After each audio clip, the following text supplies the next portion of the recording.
अच्छा जी, अब हमने जैसे बात की थी कि हमने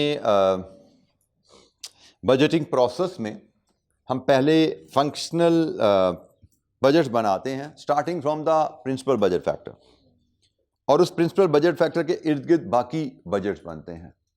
तो ये थोड़ा सा ओवरव्यू है फंक्शनल बजट्स के ऊपर कि हम किन किन फंक्शंस के बजट बनाते हैं जो कि अल्टीमेटली हमारे फिर मास्टर बजट में जाके समराइज हो जाते हैं, एम्बेड हो जाते हैं। सेल्स बजट जैसे मैं एलैबोरेट कर चुका हूं, हमारा usually principal budget factor sales ही होता है। सबसे पहले सेल्स बजट बनता है जिसमें एक्सपेक्टेड नंबर ऑफ यूनिट्स जो हमने बेचने हैं वो भी फैसला किया जाएगा और प्राइस क्या होगी ये भी बताई जाती है। इसके बाद प्रोडक्शन बजट आता है। प्रोडक्शन बजट कैसे निकलेगा? Sales budget plus closing stock of finish goods budget minus opening stock of finish goods budget. यहां से आपको प्रोडक्शन बजट मिल जाते हैं। ये प्रोडक्शन डिपार्टमेंट के टारगेट्स होते हैं और इसमें मैं यहाँ पे शायद लिखा नहीं यहाँ पे, लेकिन यहाँ पे सिर्फ यूनिट्स में नहीं दिया जाता टारगेट कॉस्ट में भी दिया जाता है।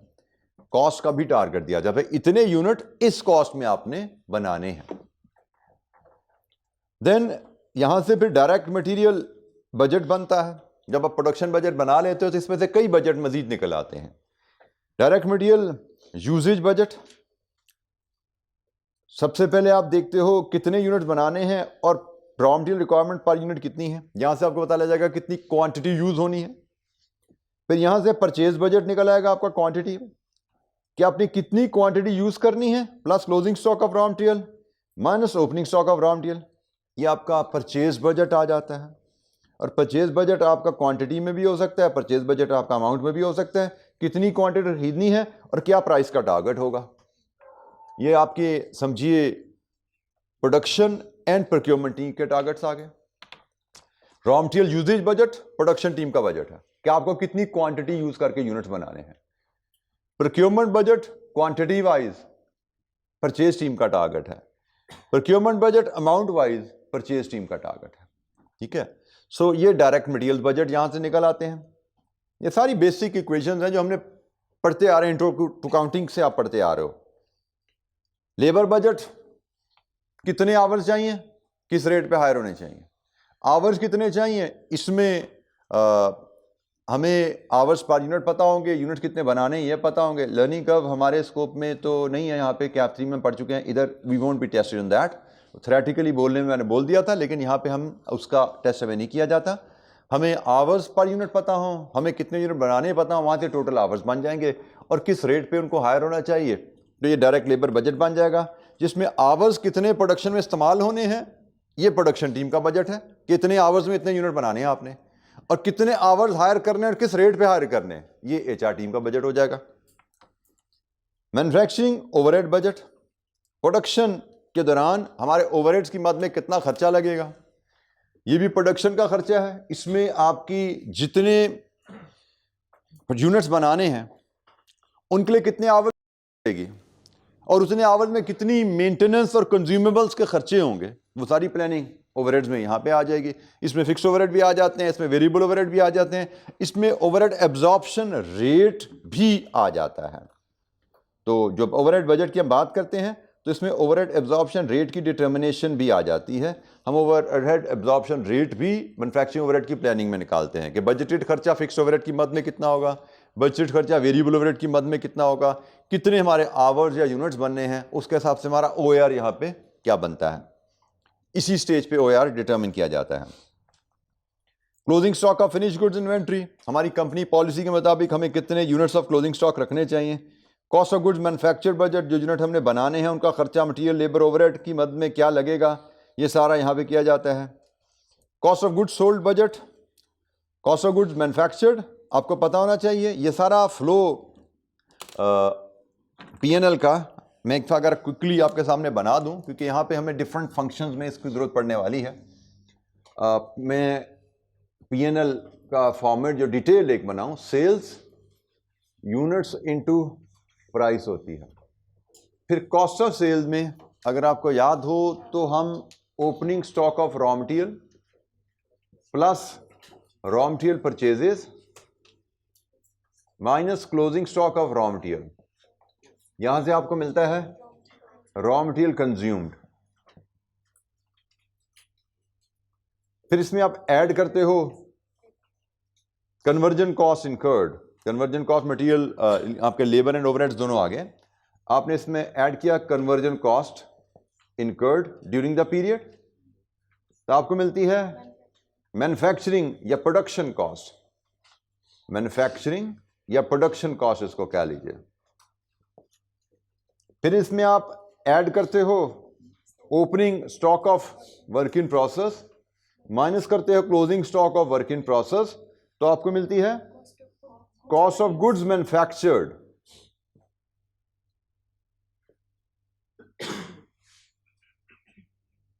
फिर इसमें आप ऐड करते हो opening stock of finish goods minus करते हो closing stock of finish goods, आपको मिलेगी cost of goods sold, cost of goods sold. और यहां से फिर ग्रॉस प्रॉफिट आपका आ जाता है and so on, sales minus cost of goods sold, gross profit आया आपका, और ग्रॉस प्रॉफिट में से फिर आप नॉन प्रोडक्शन कॉस्ट लेस करो तो नेट प्रॉफिट आता है आपका। तो ये जो रिलेशनशिप यहां पे आए हैं, ये हमें रिलेशनशिप अक्सर बजटेड पीएनएल बनाने के क्वेश्चन में यूज किए जाते हैं, और यही रिलेशनशिप यहां पे मैंने स्लाइड्स में समरी में कुछ ना कुछ आपसे शेयर किए हुए हैं। जैसे cost of goods sold budget क्या है, cost of goods manufactured plus closing opening stock of cost of goods manufactured plus opening stock of finish goods minus closing stock of finish goods. ये यहाँ से component समझिए, ये बनाया गया आपका ये वाला component, cost of goods manufactured plus opening stock minus closing stock is equal to cost of goods sold. ये कंपोनेंट्स जो यहाँ पे मैंने कंप्लीट बता दिए, यहाँ पे उनके कुछ सेगमेंट्स आपको बताए गए हैं। सेलिंग एंड एडमिन एक्सपेंसेस का बजट भी बनाया जाता है, कैपिटल एक्सपेंडिचर बजट का भी बनाया जाता है, जो कि जैसे मैंने कहा कि हम इसको इन्वेस्टर अप्रेजल के चैप्टर में पढ़ चुके हैं। ये सारे बजटिंग प्रोसेस में काम किए जाते हैं। हमारा काम यहाँ पे इस चैप्टर में जो रहेगा वो इन सारी चीज़ों को अरेंज करके इन शेप में प्रेजेंट करना। पीएनएल का एक फंक्शन भी हो सकता है, फुल पीएनएल भी हो सकता है, बजटेड बैलेंस शीट भी हो सकती है, आल तो कभी आई नहीं अभी तक, क्योंकि ये सबसे सिंपल काम होता है, ये सबसे सिंपल और इजी काम है, इसलिए ये एग्जामिनर हमें टेस्ट नहीं करता। इनमें इसमें कैश बजट और पीएनएल में काफ़ी मैथमेटिकली चीज़ें एग्जामिनर कॉम्प्लिकेट कर सकता है, तो अकॉर्डिंगली हमें इन्हीं एरियाज़ पे टेस्टिंग की जाती है। अच्छा जी, ये कहानी थोड़ी सी एक हमने ओवरव्यू ले लिया बजटिंग के एरिया का, कि हम जो पढ़ने जा रहे हैं क्या क्या चीज़ें हमें देखनी है उसमें। कोई सवाल यहाँ तक जी, कोई बात समझ नहीं है बेटा, पूछना चाहते हैं तो पूछिए।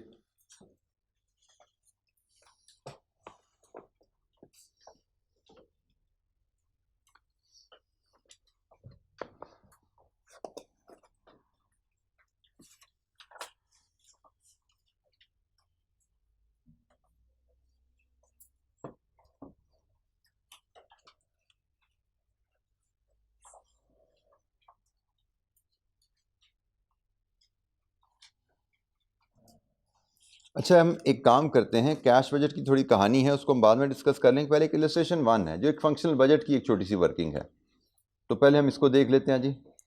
इलस्ट्रेशन 1 हमारे पास अवेलेबल है, फंक्शनल बजट की छोटी सी working.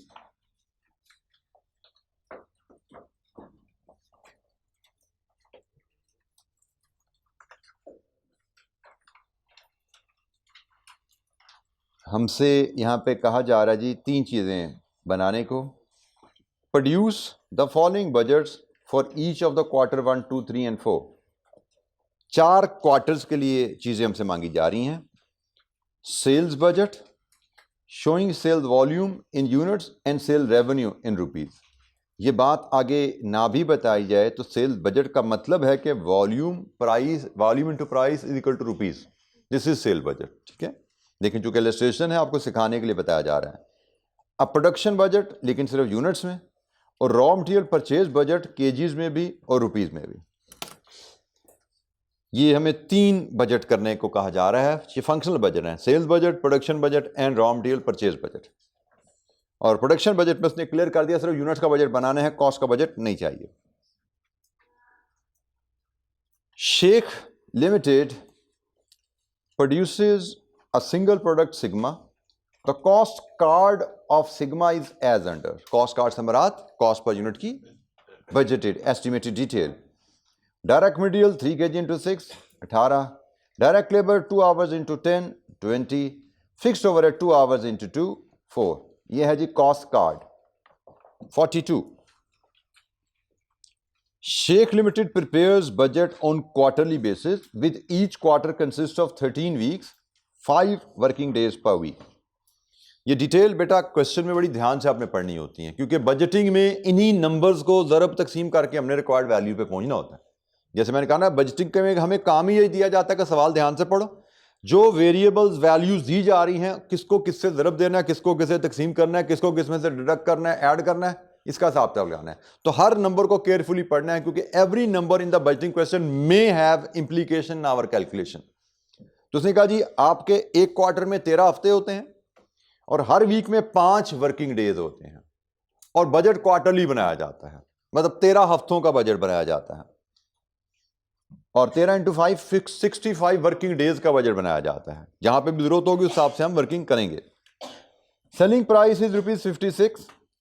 Sheikh limited incurs no other cost than those included in cost card above. Cost card पे अबव में जो खर्चे आगे, इसके अलावा कोई खर्चा कंपनी नहीं करती। Sheikh Limited has a policy to maintain an inventory of finished goods at the end of each quarter equal to 5 days demand of next quarter. Her period and पे अगले पीरियड के 5 दिन की सेल, अगले quarter की 5 दिन की cell के बराबर क्लोजिंग स्टॉक रखा जाता है। Because of its perishable nature it is not possible to hold raw material inventory. Raw material inventory रखी नहीं जाती। Sales forecast units for the next 5 quarters are 1 2 3 4 5 के यूनिट्स दिए गए हैं और हमसे कहा गया जनाब 4 क्वार्टर 1 2 3 4 का सेल्स बजट सबसे पहले हमें बनाने को कहा गया है। अच्छा जी, सेल्स बजट के बारे में हमने क्या पढ़ा? सेल्स बजट में क्या क्या होता है? Units into price. 4 क्वार्टर का बजट बनाना है तो ये 4 क्वार्टर की सेल्स है और ये है जी प्राइस पर यूनिट। उसने कोई जिक्र नहीं किया क्वार्टरली इसमें कोई चेंज आना है। तो in the absence of any information we assume it will be the same. तो जनाब अच्छा फॉर्मेट पे आ जाए। अब सेल बजट बनाना है हमने, यूनिट्स इनटू प्राइस रेवेन्यू ये दिखाना है। अब मैं यूनिट्स इनटू प्राइस रेवेन्यू ऐसे दिखा दूं, यूनिट्स इनटू प्राइस रेवेन्यू ऐसे दिखा दूं, कोई फर्क नहीं पड़ता। फॉर्मेट की कोई कैद हम पे नहीं रहेगी, ठीक है। इवन पीएनएल भी आएगा, हम जैसे मर्जी प्रेजेंट करें, ऐसे प्रेजेंट करें, वर्किंग में दिखाएं, जो मर्जी करें, फॉर्मेट की कोई कैद हमारे पास यहां पे नहीं आने वाली। तो मैं illustration 1 part A sales budget के लिए तो मैं 4 क्वार्टर ऐसे बना लेता हूं, क्वार्टर 1 2 3 एंड 4।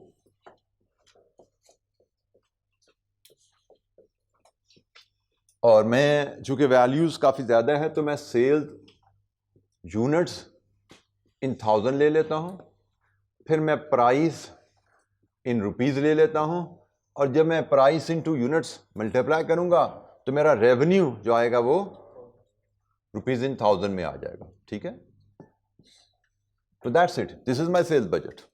4 क्वार्टर का सेल बजट चाहिए तो इसमें वैल्यूज फीड कर दीजिए। Quarter 1 1950, quarter 2 275, quarter 3 3250, quarter 4 2275 and price in all cases it is 56।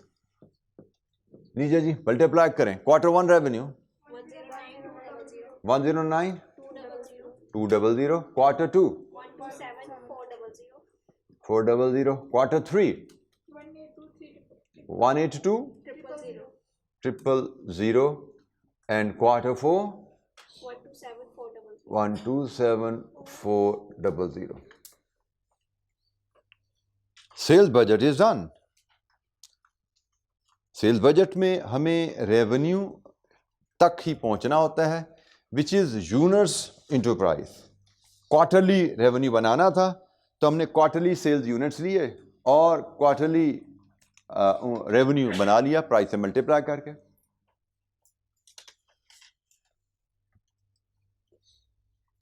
दूसरा पार्ट है प्रोडक्शन बजट इन यूनिट्स।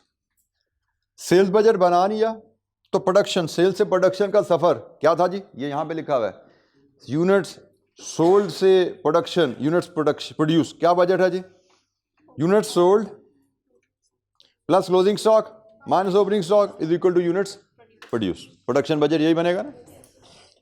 तो हम इसी तरह 4 क्वार्टर का प्रोडक्शन बजट इसी को मैं एक्सटेंड करके बना लेता हूं। सेल्स, ये सारी वैल्यूज यूनिट्स इन थाउजेंड में ही मैं लेके चलता हूं। Sales add closing stock of finish goods minus opening stock of finish goods is production budget.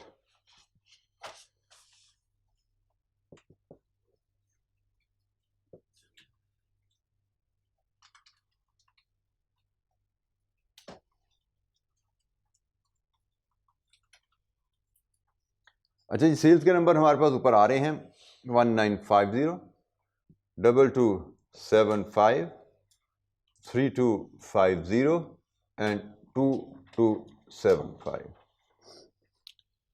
Closing stock of finish goods के बारे में हमें यहाँ पे कुछ इंफॉर्मेशन दी। इस नंबर पे है जी इंफॉर्मेशन, नोट 4। नोट 4 पे में क्लोजिंग स्टॉक के बारे में इंफॉर्मेशन है। इंफॉर्मेशन है जी, कंपनी की पॉलिसी है, कंपनी के पास हर क्वार्टर एंड पे फिनिश गुड होना चाहिए। कितना? नेक्स्ट क्वार्टर की 5 डेज डिमांड। 5 डेज का मतलब 1 वीक, और एक क्वार्टर में कितने वीक? 13 वीक्स। इसका मतलब मैं यहां पे अगर देखूं वर्किंग 1 के रेफरेंस है, चलो मैं इसको वर्किंग में ले जाता हूं। मैं क्लोजिंग स्टॉक मेजर कर रहा हूं, क्वार्टर 1 का क्लोजिंग स्टॉक। क्वार्टर 1 का क्लोजिंग स्टॉक क्या होगा? क्वार्टर 2 की 5 दिन की सेल, मतलब 1 वीक की सेल। कैसे आएगी?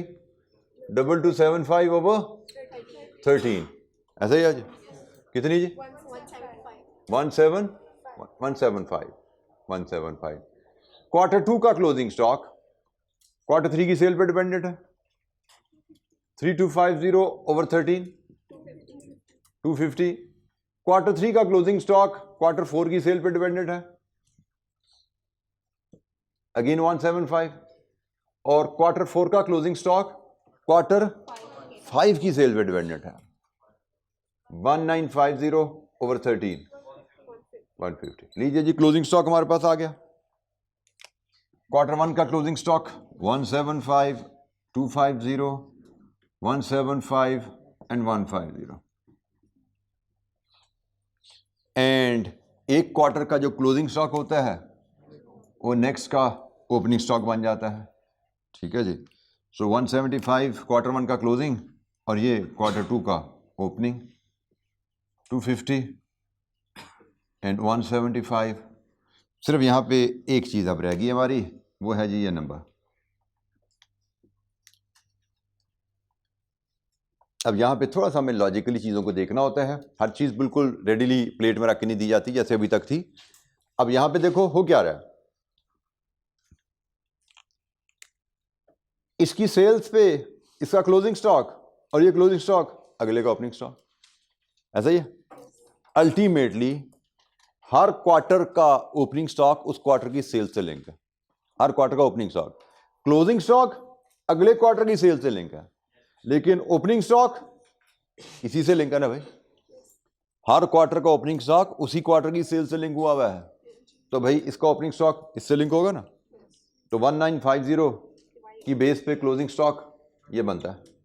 तो मैं इसको क्वार्टर 1 के लिए भी ओपनिंग स्टॉक में भी, सॉरी ये तो क्लोजिंग स्टॉक था, क्वार्टर हम यहाँ से ही कैलकुलेट कर लेते हैं, से वर्किंग 2 मैं कहता हूँ, और वर्किंग 2 में जाके मैं क्वार्टर 1 का ओपनिंग स्टॉक कैलकुलेट कर लेता हूँ। 1950 ओवर 13 इट इज 150।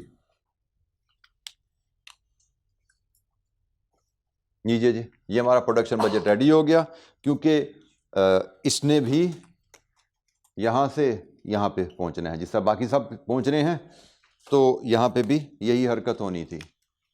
ये हमने प्रिडिक्ट किया कि भाई एक बिहेवियर देखा, उसके मुताबिक प्रोडक्शन बजट हमारा रेडी हो गया। तो बताइए जनाब, quarter 1 1975, quarter 2 quarter 3 and quarter 4 2250। लीजिए जी, प्रोडक्शन बजट हमारे पास आ गया। Part B, production budget.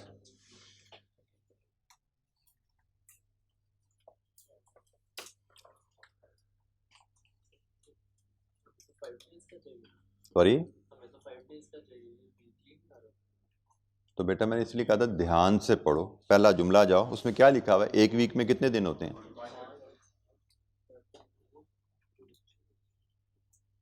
वो प्रोडक्शन नहीं है, वो हिसाब किताब है कि एक क्वार्टर में 13 हफ्ते होते हैं और एक हफ्ते में 5 दिन होते हैं, तो 5 दिन का मतलब एक हफ्ता, ठीक है।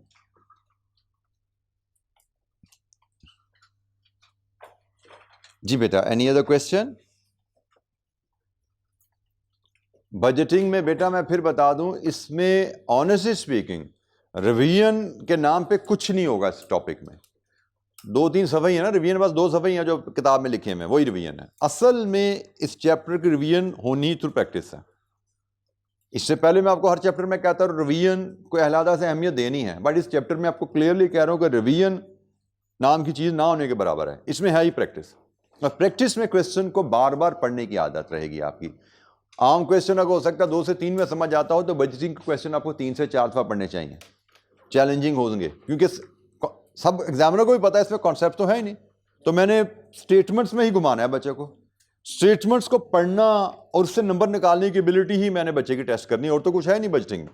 बाकी ये बजटिंग का नॉलेज तो नहीं है जो मैंने आपको बताया, ये जो ज़रबे तकसीम है ये बजटिंग का नॉलेज तो नहीं है, ठीक। ये तो बेसिक बातें जो आपको इंट्रोडक्शन टू अकाउंटिंग से सीखते आ रहे हो, भी रेवेन्यू कितना होता है, यूनिट्स इनटू प्राइस, कॉस्ट कैसे निकलती है, क्वांटिटी इनटू रेट, ये तो वो बातें हैं सारी, ठीक है। तो लेकिन क्वांटिटी निकालना कॉम्प्लिकेट करेगा एग्जामिनर, और प्राइस निकालना कॉम्प्लिकेट करेगा। अच्छा जी, आखिरी हमारा है रॉ मटेरियल परचेज बजट। यहाँ पे देखिएगा उसने क्या दिया जी, पेरिशेबल नेचर है, हम रॉ मटेरियल रखते, इन्वेंट्री रखते ही नहीं है। इसका मतलब consumption is equal to purchase, ऐसा ही है, क्योंकि नॉर्मली क्या होता है, consumption plus closing minus opening is purchase, ऐसा ही है, consumption plus closing minus opening is purchase. लेकिन जब ओपनिंग क्लोजिंग स्टॉक है ही नहीं, तो consumption is equal to purchase. और उसने हमसे कहा जी परचेज बताइए क्वांटिटी में और रुपीस में, तो हमने कहा जी consumption is equal to purchase, और कंजम्पशन निकालने के लिए हम प्रोडक्शन को मल्टीप्लाई करेंगे किसके साथ, क्वांटिटी पर केजी 3 kg, ठीक है जी। तो पार्ट सी, मेरे पास क्वार्टर वाइज 1 2 3 इसी तरह 4 क्वार्टर हैं। Raw material consumption is equal to purchase, ये मैंने यहीं पे बता दिया भाई, consumption is equal to purchase है। और ये कैसे निकाल रहा हूं मैं, पार्ट बी से production budget multiplied with 3 kg, production into 3 kg करेंगे, चूंकि प्रोडक्शन 1000 में है, तो मेरे पास रॉ मटेरियल कंजम्पशन बजट भी जो आएगा ये केजीज इन 1000 में आ जाएगा, तो कोई हर्ज नहीं है भाई। तो production into 3, 1975 into 3 5850, 2350 into 3 7050, 3175 into 3 9525, and 2250 into 3 6750। और जनाब ये हमारे पास कंजम्पशन ऑब्लिक परचेज आ गया, इस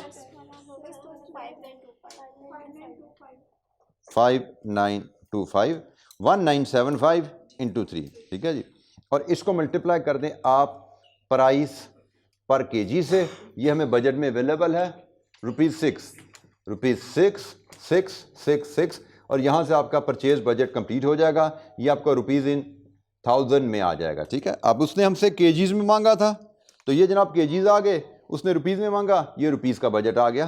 पीएनएल बजट तो पीएनएल के फॉर्मेट में बनता है, उसमें तो कोई नई चीज़ नहीं थी सीखने की, जो चीज़ थी मैंने कहा हम पहले सीख चुके हैं, फॉर्मेट हमें पता है, और अगले साल का वॉल्यूम, अगले साल की प्राइस, अगले साल की कॉस्ट, ये प्रेडिक्शन, ये कॉस्ट मैथमेटिक्स, ये भी हम कॉस्ट कैप 3 में या अर्लियर सब्जेक्ट्स में कहीं ना कहीं बात कर चुके हैं।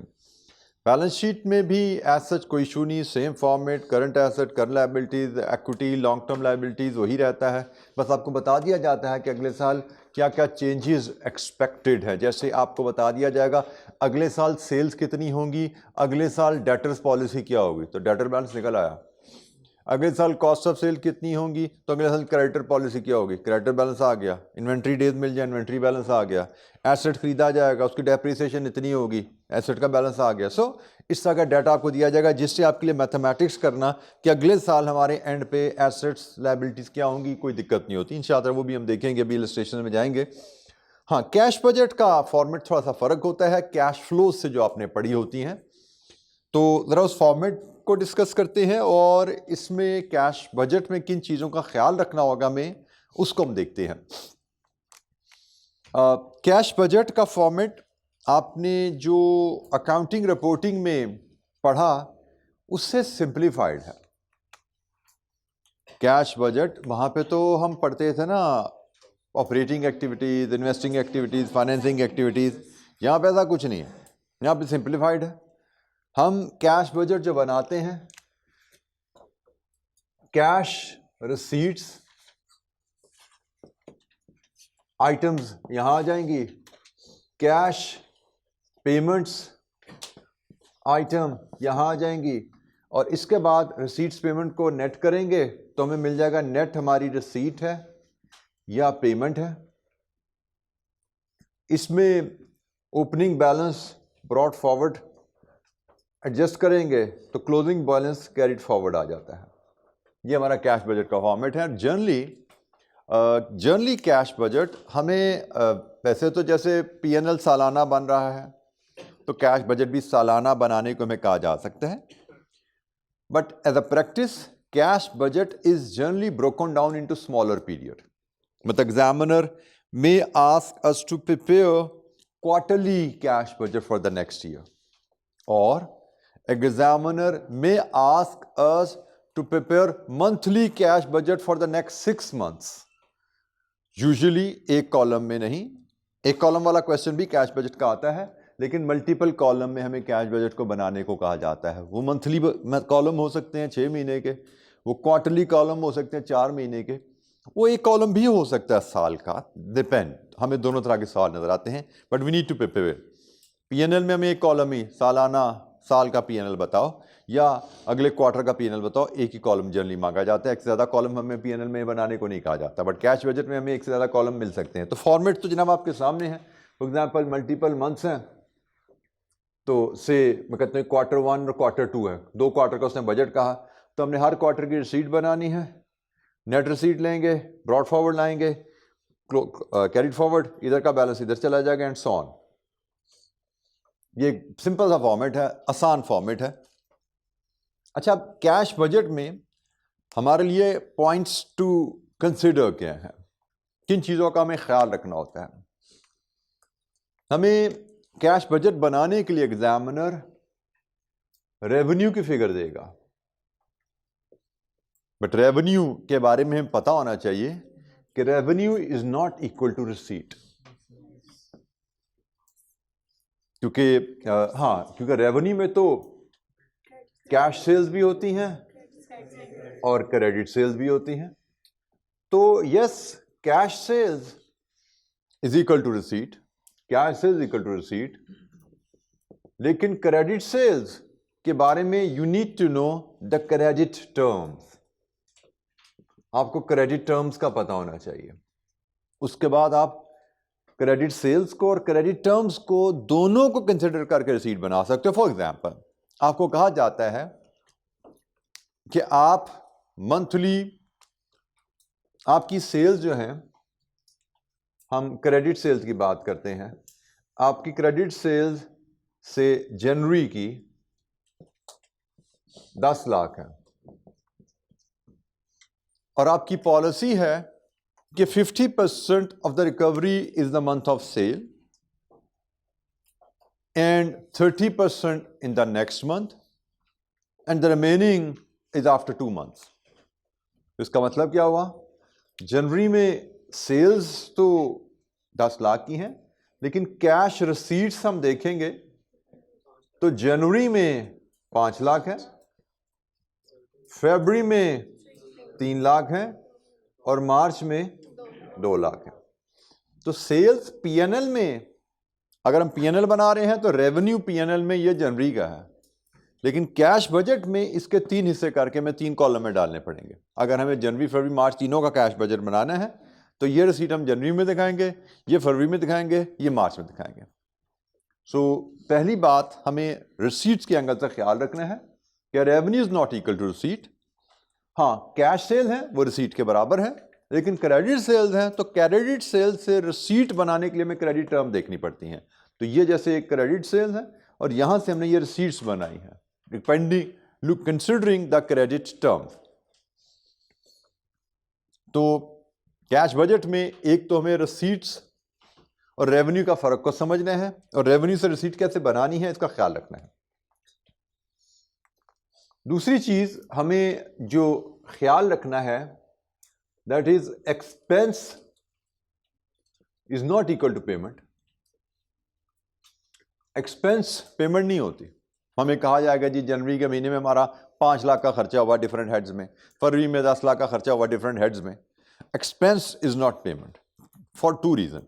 इधर तो एक ही रीजन थी ना भाई, क्रेडिट टर्म्स होती हैं, एक्सपेंस में 2 रीजन होती हैं। Reason number 1, there are certain non-cash expenses like depreciation, like provision, there could be any other item। हमें बताया जाएगा जी पहले महीने में इतना एक्सपेंस है और इस एक्सपेंस में इतनी डेप्रिसिएशन शामिल है। कभी डेप्रिसिएशन के अगेंस्ट तो कैश पेमेंट नहीं होती ना, that is non cash cost, तो उसको तुमने वैसे ही निकाल देना है। इसको तो साइड पर करो, इसके अगेंस्ट तो पेमेंट होनी ही नहीं है। तो expense is not equal to payment, reason number 1। Non cash expenses होते हैं जिनके अगेंस्ट पेमेंट नहीं होती। And reason number 2, accrued expenses भी होते हैं भाई, अक्रूवल्स भी तो होती हैं।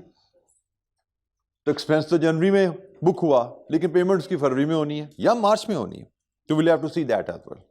हमें इनकी भी पेमेंट टर्म्स को देखना पड़ेगा। तो कैश बजट में भाई यही चीज होगी, आपको रेवेन्यू दे दिया जाएगा, रेवेन्यू से रिसीट बनानी है। आपको एक्सपेंसेस दे दिए जाएंगे, एक्सपेंसेस से पेमेंट बनानी है। रेवेन्यू से रिसीट बनाते हुए आपने इन चीज़ों का ख्याल रखना है, कैश सेल्स क्रेडिट सेल्स का फ़र्क और क्रेडिट सेल्स से रिसीट्स बनाना। और एक्सपेंस से पेमेंट बनाने हुए आपको ख्याल रखना है cash and non cash expense का फ़र्क और कैश एक्सपेंस से पेमेंट टर्म को लेके पेमेंट बनाना। ये आपका कैश बजट है। यहाँ से वैल्यूज़ कैलकुलेट करके हम इस फॉर्मेट में पुट करते हैं तो हमारा कैश बजट रेडी हो जाता है। तो ये कैश बजट की थोड़ी सी कहानी थी जिसको हम इंशाअल्लाह आगे इलस्ट्रेशन में क्वेश्चंस में अप्लाई करेंगे और बार बार हमारे सामने काफ़ी एडवांस लेवल पे ये क्वेश्चंस आएंगे इंशाअल्लाह, उनको हम देखते जाएंगे जैसे जैसे आगे चलेंगे। जी, कोई सवाल किसी बच्चे के जहन में?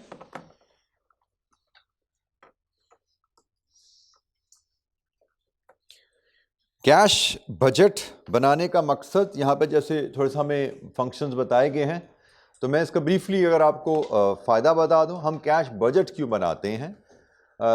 पीएनएल बजट, अगले साल हम कितना प्रॉफिट कमाना चाहते हैं और उसके लिए डिफरेंट फंक्शंस में हमें कितना काम करना पड़ेगा, हमें कितने यूनिट्स किस प्राइस पे बेचने हैं, कितने यूनिट्स किस कॉस्ट पे बनाने हैं, and so on so forth, then we'll be able to achieve the target profit. और यही टारगेट प्रॉफिट अचीव करने के लिए statement of financial position balance sheet में हम देखते हैं कि अगले साल के एंड पे हमारे current assets, current liabilities, permanent asset और लॉन्ग टर्म लायबिलिटीज कहाँ तक जाएंगे, उसका भी प्रोजेक्शन बनाई जाती है। और फिर इसके साथ ही कैश बजट हम जब देख रहे होते हैं तो कैश बजट में हम देख रहे होते हैं कि हमारा डिफरेंट साल के दौरान डिफरेंट पीरियड एंड पे हमारी कैश पोजीशन क्या होने वाली है, keeping in view the targeted revenue, keeping in view the targeted investments that we may require for the capital assets or other assets, हमारी पोजीशन कैश क्या होने वाली है। इन एडवांस कैश बजट बनाने का मकसद है कि अगर आपको पता लगे किसी सर्टेन पीरियड एंड पे आपका कैश बैलेंस नेगेटिव होने वाला है तो you should be able to arrange the finance in advance. Surprise ना मिले आपको, आपको साल के शुरू में पता लग जाए कि भाई क्वार्टर एंड पे हमारा 10 मिलियन का नेगेटिव बैलेंस आने वाला है जो कारोबार हम कर रहे हैं, या अगर नेगेटिव आने वाला है तो you should plan in advance quarter and पे आपके पास कोई फैसिलिटी फाइनेंस अवेलेबल होना चाहिए टू मीट दिस डेफिसिट। और इसी तरह अगर आपको कभी पता लगे कि किसी क्वार्टर के एंड पे हमारे पास सरप्लस बेनिफिट आने वाला है फॉर सम टाइम, तो आप इन्वेस्टमेंट का प्लान पहले कर लो इन एडवांस। आपको पता अभी मेरे पास यहाँ पे पैसा सरप्लस आएगा 3 महीने के लिए, तो आप उस पैसे की इन्वेस्टमेंट प्लान कर लो ताकि पैसा आइडल ना पड़ा रहे, वो कहीं पे इन्वेस्ट हो और आपके लिए कुछ इनकम कमा दे। ठीक है, सो शॉर्टफॉल है तो उसको मीट करने के लिए फाइनेंस अरेंज करना है। ताकि शॉर्टफॉल की वजह से हम लिक्विडिटी प्रॉब्लम में ना आ जाएं। और अगर सरप्लस है तो उसकी इन्वेस्टमेंट प्लान करनी है, क्योंकि सरप्लस फंड आइडल पड़े रहेंगे तो कंपनी के लिए नुकसान की बात है, क्योंकि सरप्लस फंड कंपनी में पड़े हुए तो कंपनी ने फाइनेंस कहीं से अरेंज करके रखा हुआ ना भाई, तो उसको कहीं इन्वेस्ट करके उस पर इनकम कमाना जरूरी है। अच्छा जी, हम कुछ एक्टिविटीज देखते हैं जी। अब हम लेट्स मूव टूवर्ड्स इलस्ट्रेशन 2। देखते हैं जी इलस्ट्रेशन 2 में क्या है हमारे लिए।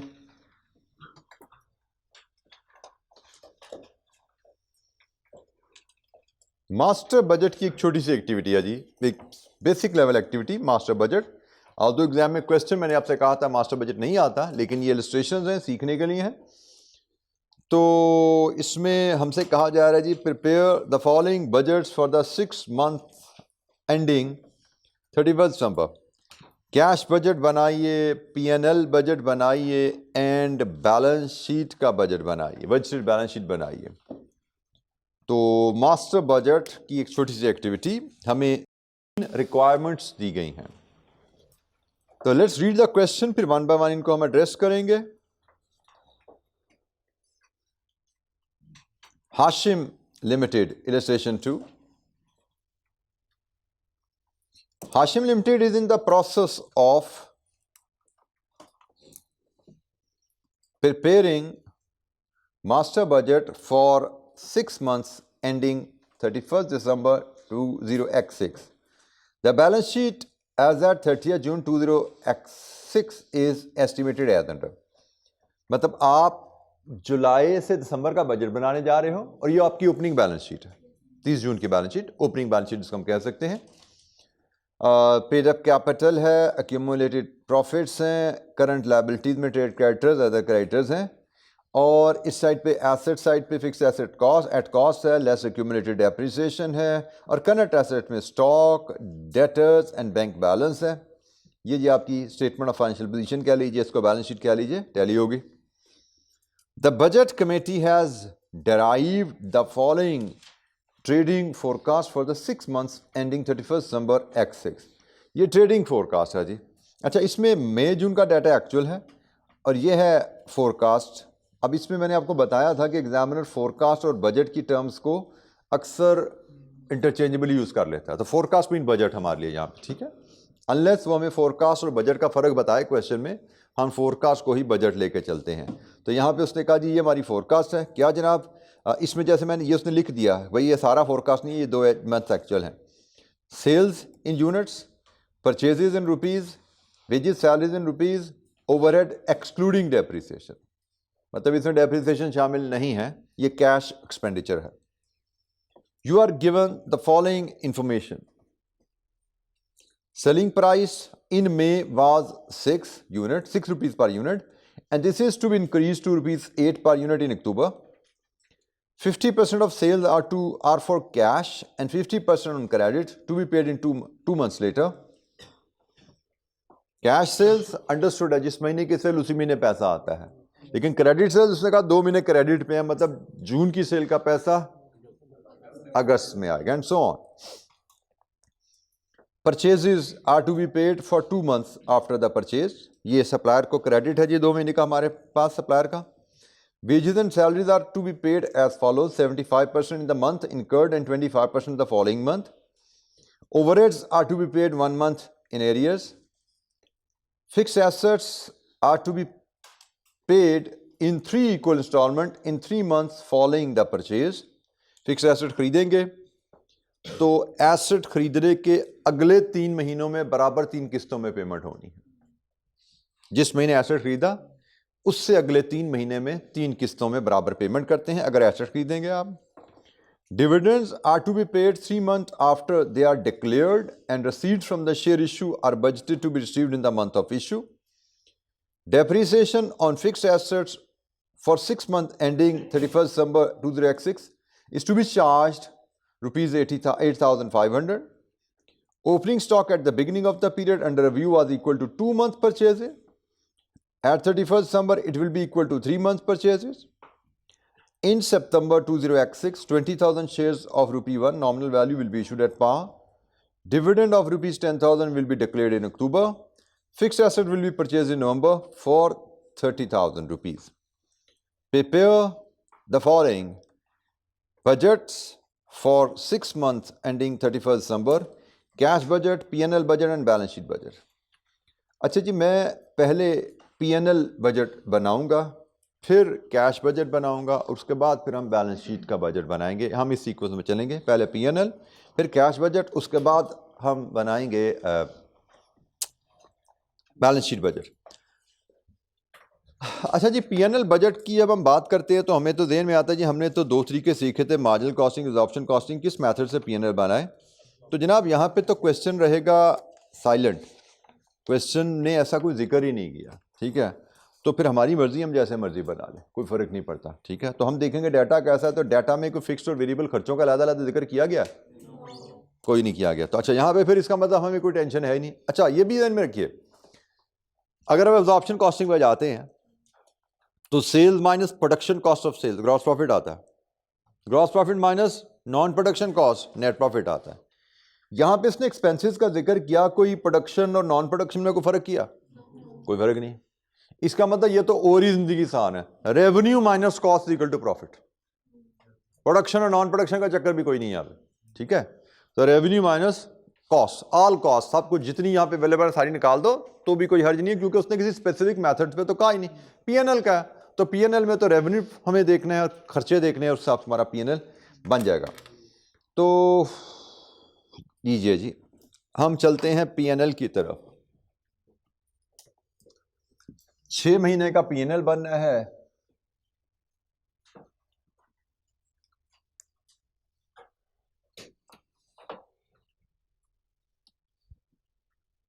और P&L जैसे मैंने कहा हम एक ही कॉलम में बनाते हैं।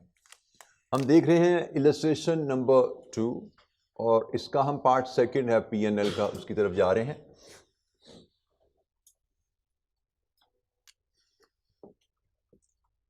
हम लेंगे सेल्स। अच्छा, इसके बाद हमारे पास जो डाटा दिया गया है,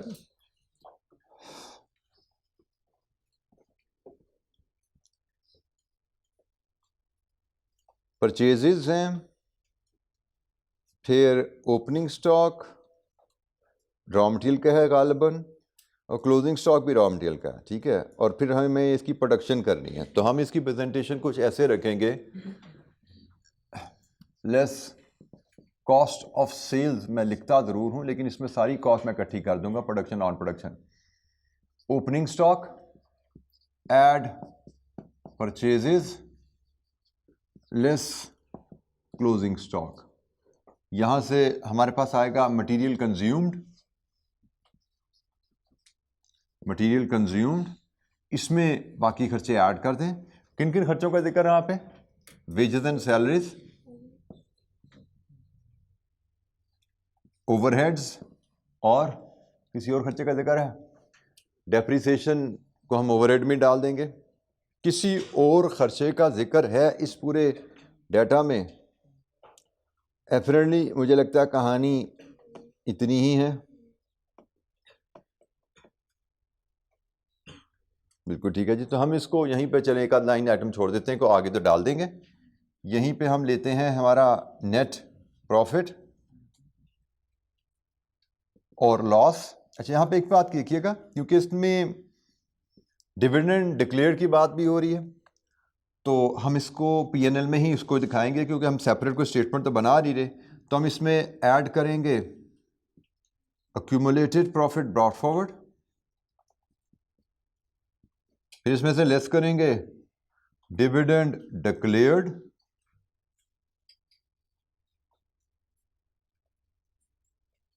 तो हमारे पास जो फिगर बचेगी वो होगी अक्यूमुलेटेड प्रॉफिट कैरिड फॉरवर्ड, जो हमारी बैलेंस शीट में जाना है।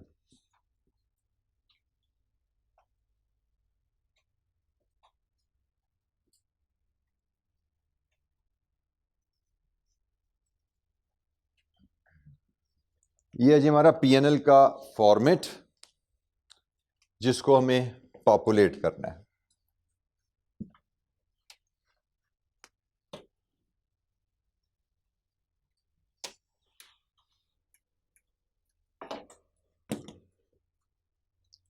अच्छा जी, starting with revenue sales, sales क्या होती हैं जी?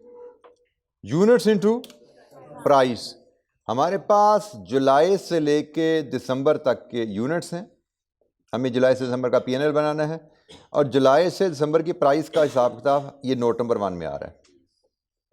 जुलाई अगस्त सितंबर 3 महीने प्राइस 6 रुपये रहेगी। प्राइस मई से 6 चलती आ रही है, बट हमारा तो जुलाई से आगे का हिसाब है ना, तो जुलाई अगस्त सितंबर 6 रुपये है, और इन अक्टूबर 8 रुपये होगी। ठीक है जी। तो इसका मतलब हमारी जो वर्किंग बनेगी रेवेन्यू की, वर्किंग 1, हम रेवेन्यू की वर्किंग बनाते हैं, और यहाँ पे हम month wise sale units, price per unit और मंथली रेवेन्यू ले लेते हैं। हमें 6 महीने का रेवेन्यू बनाना है, जुलाई अगस्त सितंबर अक्टूबर नवंबर दिसंबर जी। सेल्स हमारी हैं जी कितनी जी? 4500 यूनिट्स जुलाई में, 4600, 4800, 5000, 3800, 3000, और प्राइस 666888। लीजिए जी, रेवेन्यू जुलाई का 27,000, अगस्त 27,600, 28,800, 40,000, 40,000, 30,400, 24,000, and take the total 188, 177,800। लीजिए जी, हमारा रेवेन्यू आ गया 177,800 वर्किंग 1।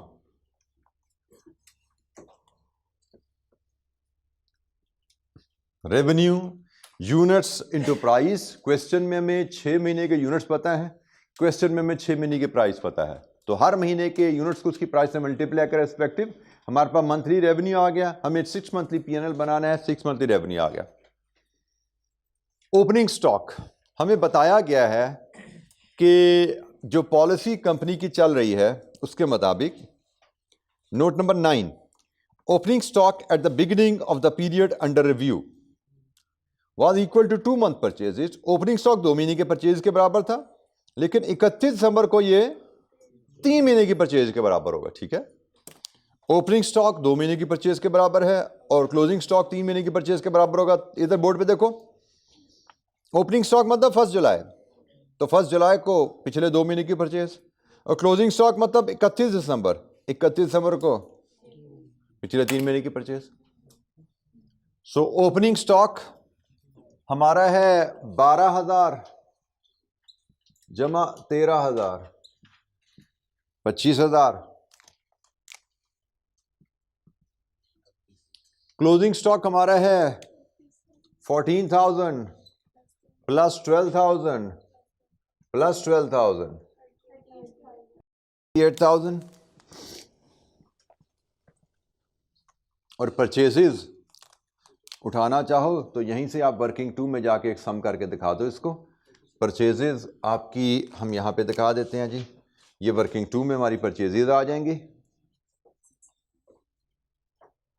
परचेजेस शुरू हो रही हैं जी 14,000 plus 18,000 plus 16,000 plus 14,000 plus 12,000 plus 12,000, 86,000।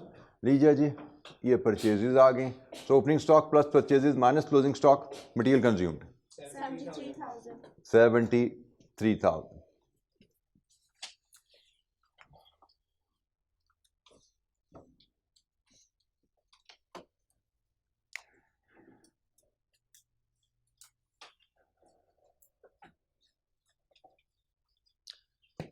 Wages and salaries, ये जी सारा हिसाब किताब लिखा जा रहा है जुलाई से लेकर दिसंबर तक, अक्रूवल बेसिस पे चलना है। ये एक्सपेंसेस हैं, ये पेमेंट नहीं है, ख्याल कीजिए, ये एक्सपेंसेस हैं। तो वेजेस एंड सैलरीज के लिए आप वर्किंग 3 ले लीजिए, वर्किंग 3 यहाँ पे आइए, तो जनाब सम करके बता दीजिए। वेजेस एंड सैलरीज 8,000 प्लस 10,000, 1 2 3 10,000 है, प्लस 12,000 2 हैं, ठीक हो गया जी। तो टोटल कितनी हुई? 62,000। लीजिए जी, वेजेस हमारी आ गई 62,000। ओवरहेड अगेन जुलाई से लेके दिसंबर तक ओवरहेड्स के लिए हम वर्किंग 4 बनाते हैं। ओवरहेड्स के लिए वर्किंग 4।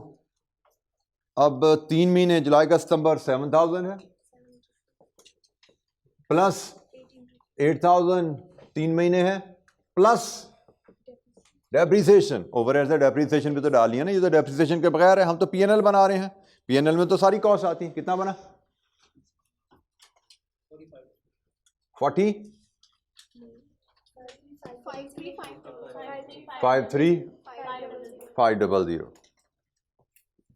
53,500। लीजिए जी, यहां से इनका सम कीजिए तो this should give you cost of sale. 1 2 3 figure का सम कीजिए, कॉस्ट ऑफ सेल मिलनी चाहिए 188,500 और sales minus cost of sales, sales minus cost of sales, profit या लॉस? लॉस। कितना लॉस? 10,700। ये आपका लॉस है। Accumulated profit brought forward, balance sheet पे देखेंगे अक्यूमुलेटेड प्रॉफिट ब्रॉट फॉरवर्ड 44,600।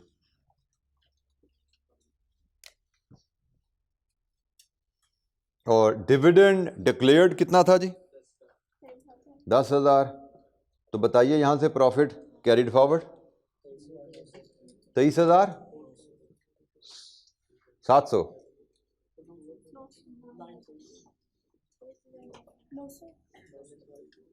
23,900 कहां से बन गए? ये 44,600, सॉरी 44,600, 23,900। नीचे जी, ये हमारा पीएनएल बना।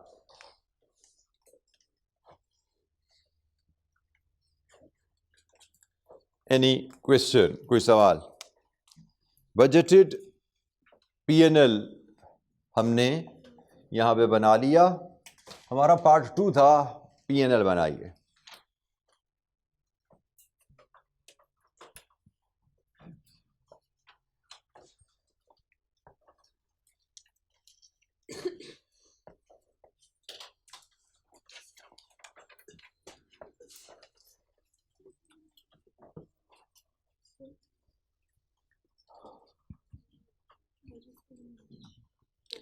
पीएनएल के फॉर्मेट पे जैसे मैंने कहा हमारी कोई कैद नहीं है, हम किसी भी अंदाज में फॉर्मेट प्रेजेंट कर दें, एब्जॉर्प्शन, मार्जिनल, जो भी हमें क्वेश्चन से समझ आए प्रेजेंट कर दें।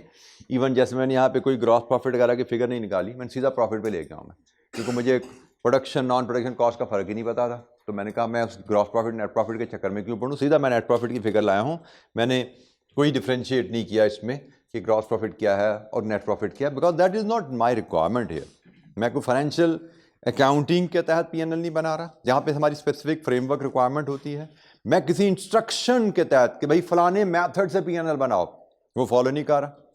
जैसे फलाने मेथड से पीएनएल बनाना हमें कैप 3 में कहा जाता था, ये एब्जॉर्प्शन कॉस्टिंग से पीएनएल बनाओ, वहाँ पे फिर हमें ग्रॉस प्रॉफिट नेट प्रॉफिट दिखाना था। मार्जिनल कॉस्टिंग से पीएनएल बनाओ, फिर हमें कंट्रीब्यूशन और नेट प्रॉफिट दिखाना होता है।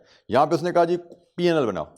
तो PNL is very good if you simply deduct all the cost from all the revenue. PNL is enough for to address this requirement. यहाँ पे इंफॉर्मेशन भी कुछ ऐसी थी, लेकिन मैंने प्रेजेंट कर दिया उसके मुताबिक। Any question? अच्छा जी, कैश बजट के बारे में एक गाइडलाइन मैंने आपको थोड़ी देर पहले भी बताई थी कि usually cash budget is prepared broken down into smaller period. इसमें उसने मैं कहा नहीं है कि कैश बजट मंथली बनाओ, लेकिन इसको मैं फर्दर इस गाइडलाइन को डिफाइन कर दूं। इफ डाटा परमिट्स क्या बजट को स्मॉलर पीरियड में ब्रेक करें तो cash budget should always be broken down into smaller period.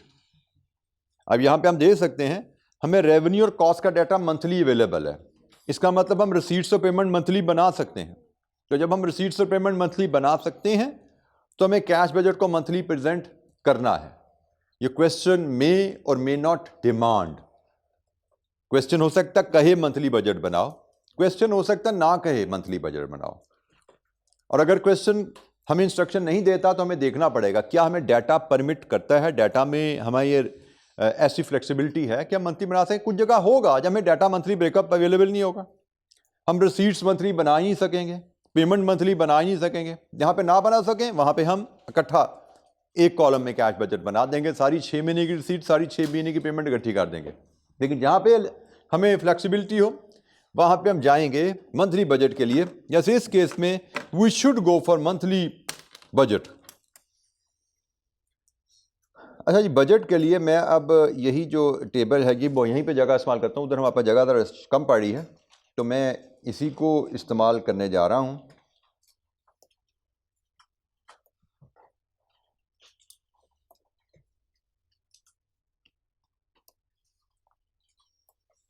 Budget का फॉर्मेट हमने डिस्कस कर लिया कि हमने मंथली बनाना है तो हमें उसके हिसाब से फिर 6 कॉलम मंथ्स के बनाने पड़ेंगे।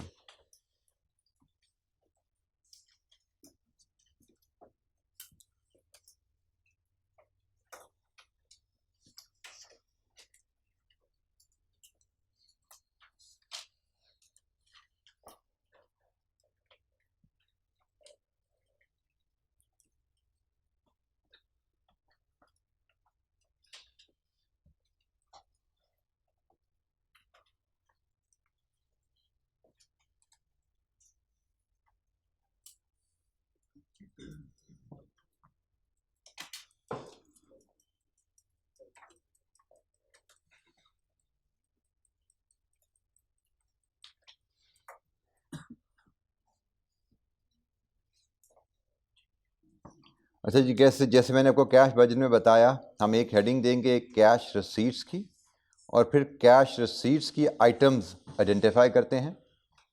कैश रिसीट्स में जो आइटम हमारे पास आ रही हैं, एक कैश सेल्स हैं, एक क्रेडिट सेल्स हैं,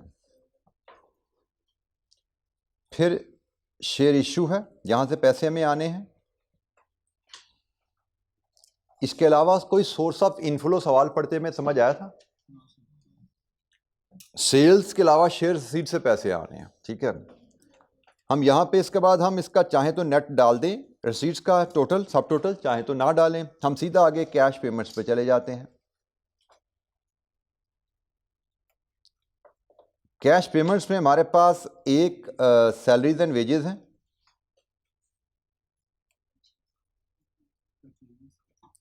एक परचेजेस की पेमेंट्स हैं, फिर हमारी एक ओवरहेड्स की पेमेंट है, फिर इसके अलावा फिक्स एसेट्स खरीदा जा रहा है उसकी पेमेंट हो सकती है।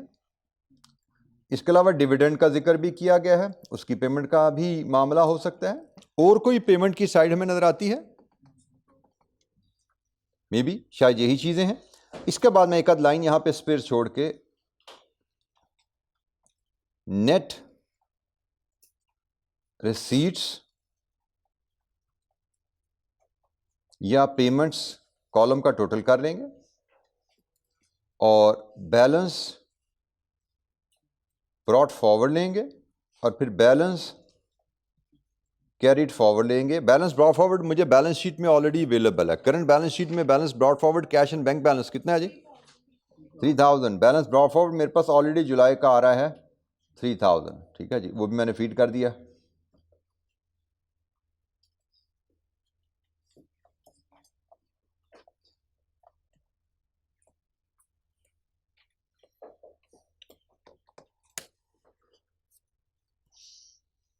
ये जी हमारा कैश बजट का फॉर्मेट आ गया है।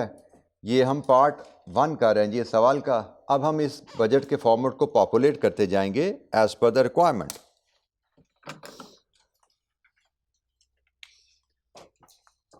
अच्छा जी, अब हम सबसे पहले सेल्स से रिसीट्स बनाते हैं।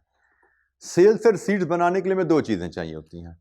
एक, रेवेन्यू वर्किंग वन में अवेलेबल है। दूसरी चीज़, टर्म्स ऑफ सेल्स। तो हमें बताया गया इसमें से 50% सेल्स क्रेडिट है और 50% कैश पे। और जो क्रेडिट है उसका पीरियड कितना है? 2 मंथ।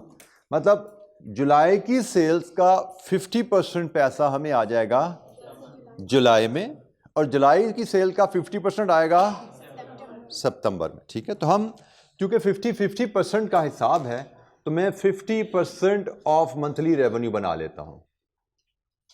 50% ऑफ मंथली रेवेन्यू इसी वर्किंग की एक्सटेंशन में ही 13,500, ये कितना बना?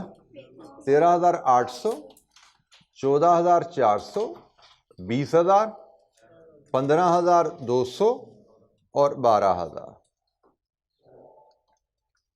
अच्छा, कैश सेल्स, हर महीने की सेल्स 50% कैश में है।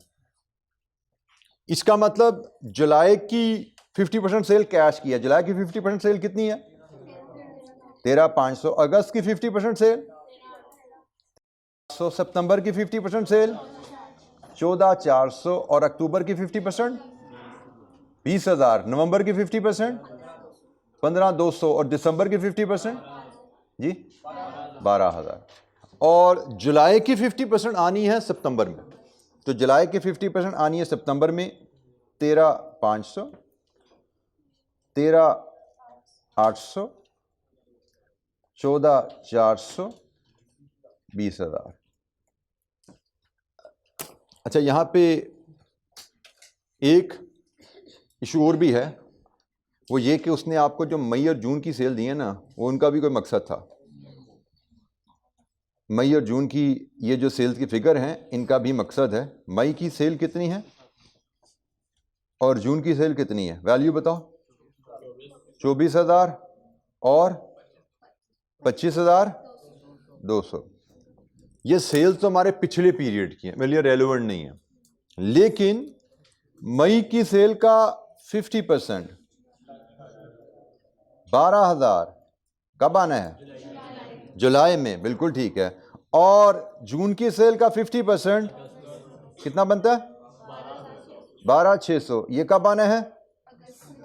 अगस्त में। ठीक है जी। तो ये हमें सेल दी इसलिए गई हैं कि भाई ये सेल तो बेशक पिछले महीने में ही है, बट इनकी रिसीट्स हमारे कैश बजट पीरियड में फॉल कर रही हैं।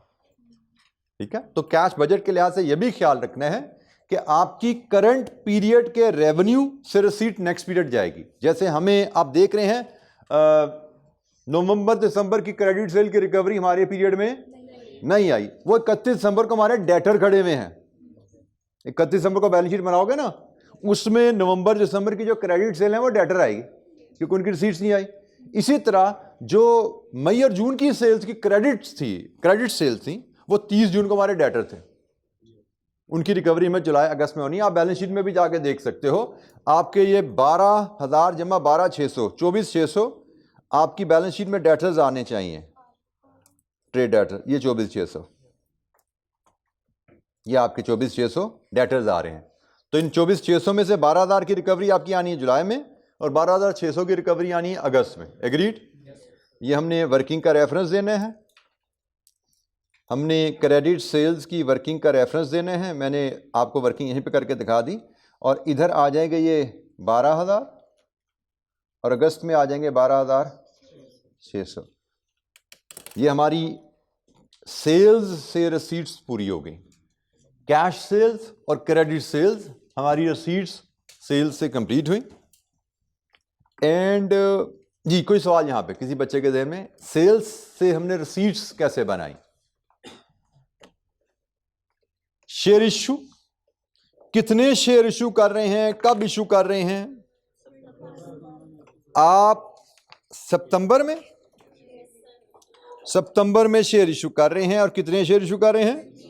20,000। ये कहानी है नोट नंबर 10 में। नोट नंबर 10 में आपको बताया गया है कि आप सितंबर में 20,000 शेयर इशू कर रहे हैं ₹1 के हिसाब से। इसका मतलब 20,000 रुपए के शेयर इशू हो रहे हैं।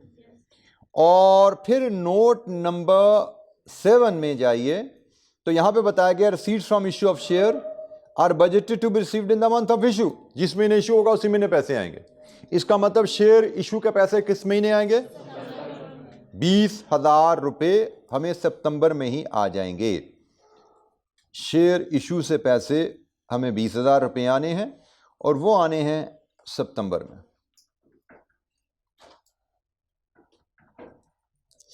लीजिए जी, ये हमारी रिसीट्स की साइड कंप्लीट होगी। अब हमें पेमेंट्स की साइड को देखना है।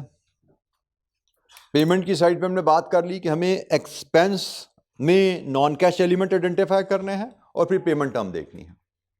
तो सबसे पहले हमारे पास आ रही है salaries and wages. Salaries and wages expense में कोई नॉन कैश आइटम होती है? द आंसर इज नो, ये सारी कैश कॉस्ट होती है।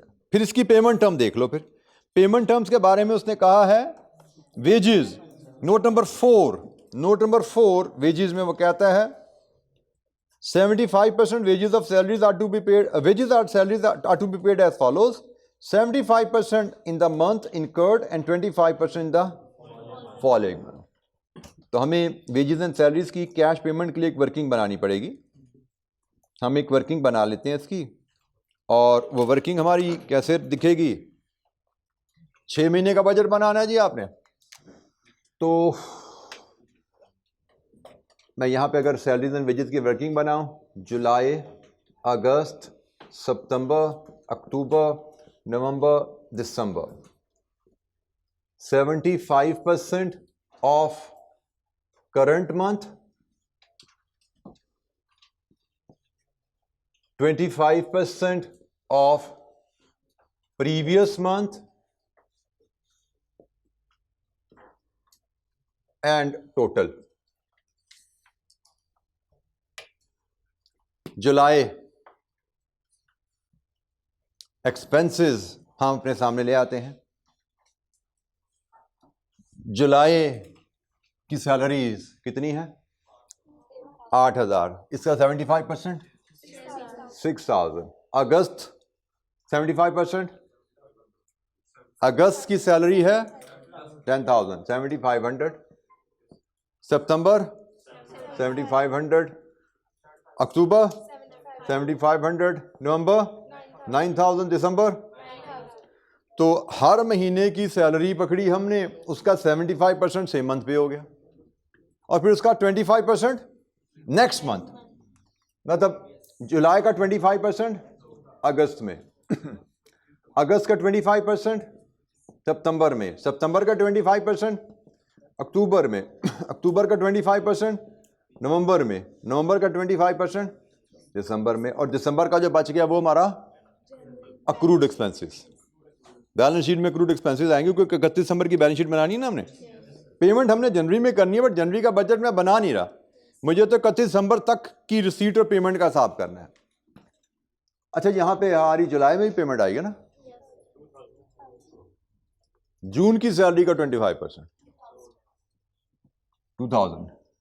लीजिए जी, टोटल कर लीजिए। टोटल पेमेंट जुलाई में होनी है 8,000, 9,500, 10,000, 10,000, 11,500 एंड 12,000। लीजिए जी, वेजेस की मद में हमारी पेमेंट क्या होनी है? हमें एक्सपेंसेस पता थे, हमने चेक कर लिया इनमें नॉन कैश एलिमेंट कुछ नहीं है, उसको छोड़ दिया, कोई एडजस्टमेंट रिक्वायर्ड नहीं है। फिर हमने पेमेंट पैटर्न को देखा, एक्सपेंस और पेमेंट पैटर्न को देख के हमने मंथली कैश पेमेंट बना ली एक्सपेंस के हेड में। ये हमारी कैश पेमेंट्स हैं, इनको अब हम अपनी कैश बजट में इनकॉर्पोरेट कर लेंगे। ये जी कैश बजट हमारा। तो सैलरीज एंड वेजेस जुलाई में 8,000, पेमेंट है नेगेटिव। अगस्त में 9,500, सितंबर में 10,000, अक्टूबर 10,000, नवंबर 11,500, दिसंबर 12,000। लीजिए जी, कैश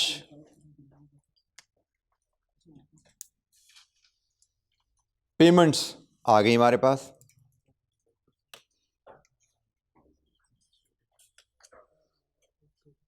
एनी क्वेश्चन?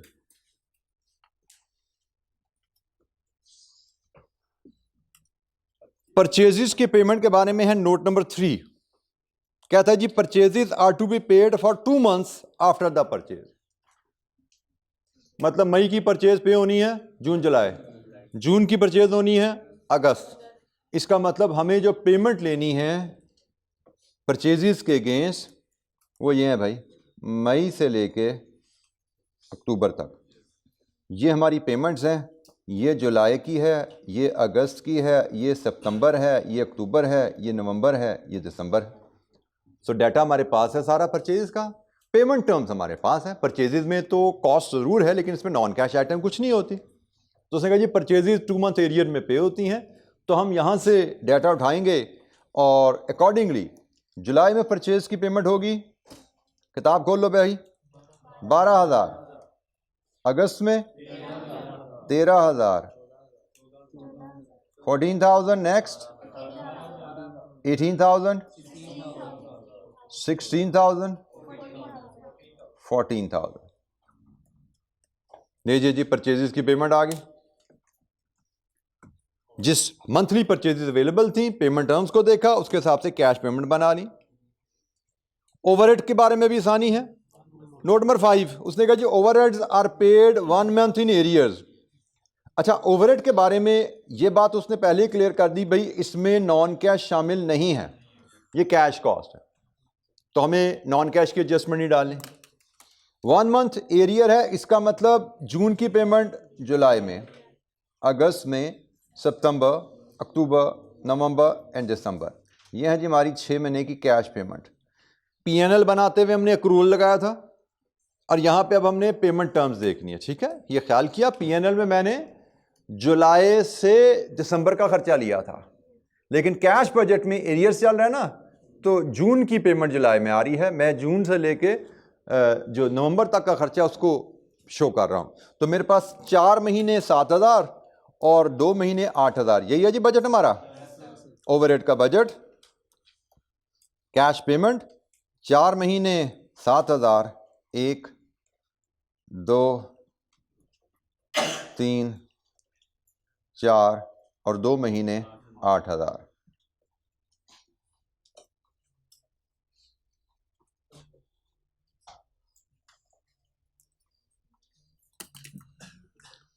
जी बेटा, क्वेश्चन में कॉस्ट देख लीजिए, पेमेंट टर्म पढ़ लीजिए, कोई बात समझ नहीं आती पूछिए। पेमेंट्स हैं इनको नेगेटिव फिगर्स शो करेंगे, इनफ्लोज हैं उनको पॉजिटिव शो करेंगे, ख्याल कीजिए।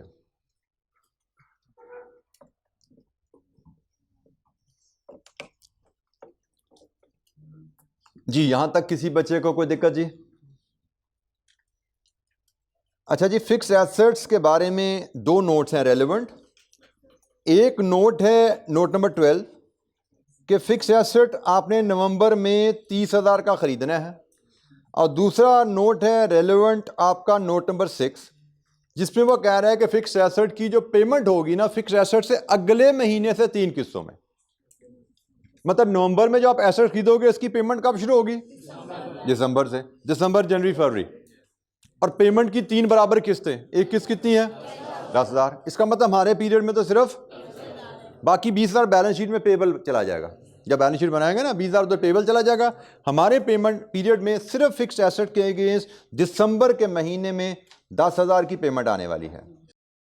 फिक्स एसेट्स के अगेंस्ट सिर्फ दिसंबर के महीने में 10,000 की पेमेंट आएगी, क्योंकि फिक्स एसेट हमने ख़रीदा ही नवंबर में है। दिसंबर से उसकी पेमेंट की किस्तें शुरू होनी है। पहली किस्त 10,000 की, बाकी 20,000 पेबल में गया, बैलेंस शीट में आ जाएगा।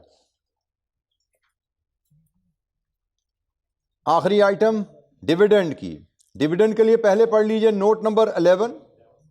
Dividend of 10,000 will be declared in October. फिर पढ़ लीजिए note number 7, dividend are to be paid 3 months after they are declared. Declaration का 3 महीने बाद पे होने। अक्टूबर में डिक्लेयर हुआ तो पे कब होगा? नवंबर, दिसंबर, जनवरी। मतलब हमारे पीरियड में पे नहीं होना। डिविडेंड पेमेंट हमारे पीरियड में नहीं आ रही, इसलिए कैश बजट में कुछ इसके अगेंस्ट नहीं आने वाला। ये आइटम हमारे यहाँ पे कैश बजट में हम इसको चलें काट ही देते हैं, यानी नहीं थी यहाँ पे। लीजिए जी, अब आप मंथ 1 का टोटल कीजिए, receipts minus payments, what is the net position? 19,000, 1500 negative, negative 1500, तो कैरी फॉरवर्ड 1500 पॉजिटिव हो गया जी। पीरियड अगस्त का नेट नेगेटिव 3100, तो कैरी फॉरवर्ड हो गया 1600 नेगेटिव, 1600 नेगेटिव कैरी फॉरवर्ड हो गया। पीरियड 3 का टोटल 16,900 पॉजिटिव, इसका टोटल 15,300 कैरीड फॉरवर्ड 15,300 जी। अक्टूबर का total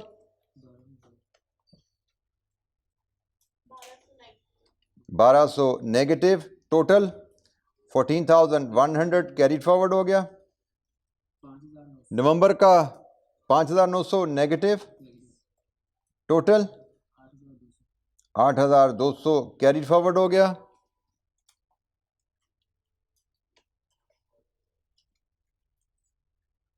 $12,000 negative and the closing is 3,800 negative.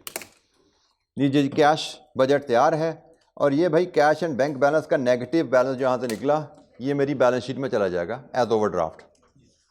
Opening balance मेरा था positive cash balance 1500 current asset में आ रहा था, लेकिन 31 दिसंबर की बैलेंस शीट जो मैं बनाऊंगा उसमें नेगेटिव बैलेंस आ रहा है ओवरड्राफ्ट, करंट लायबिलिटीज में जाएगा ये।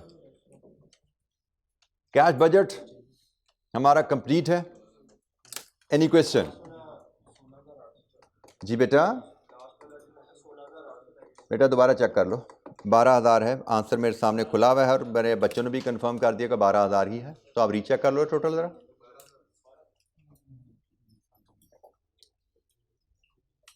फिगर थोड़ी बड़ी कर देता हूँ भाई, हो सकता है मेरी फिगर पढ़ने में गलती लग रही हो आपको, मेरी लिखाई भी माशाल्लाह ही होती है ना जी। Any question? अच्छा जी, इसकी जो बैलेंस शीट है ब्रीफ सी एक्टिविटी है, उसको इंशाअल्लाह कल हम देखेंगे। बैलेंस शीट बनाने के बेसिक असूल क्या होते हैं, उससे रिलेटेड एक दो बातें हैं वो मैं आपसे कल शेयर कर लूँगा और फिर इंशाअल्लाह हम कल मज़ीद एक्टिविटीज़ की तरफ चलेंगे इंशाअल्लाह। ठीक है जी, थैंक यू वेरी मच, अस्सलाम वालेकुम।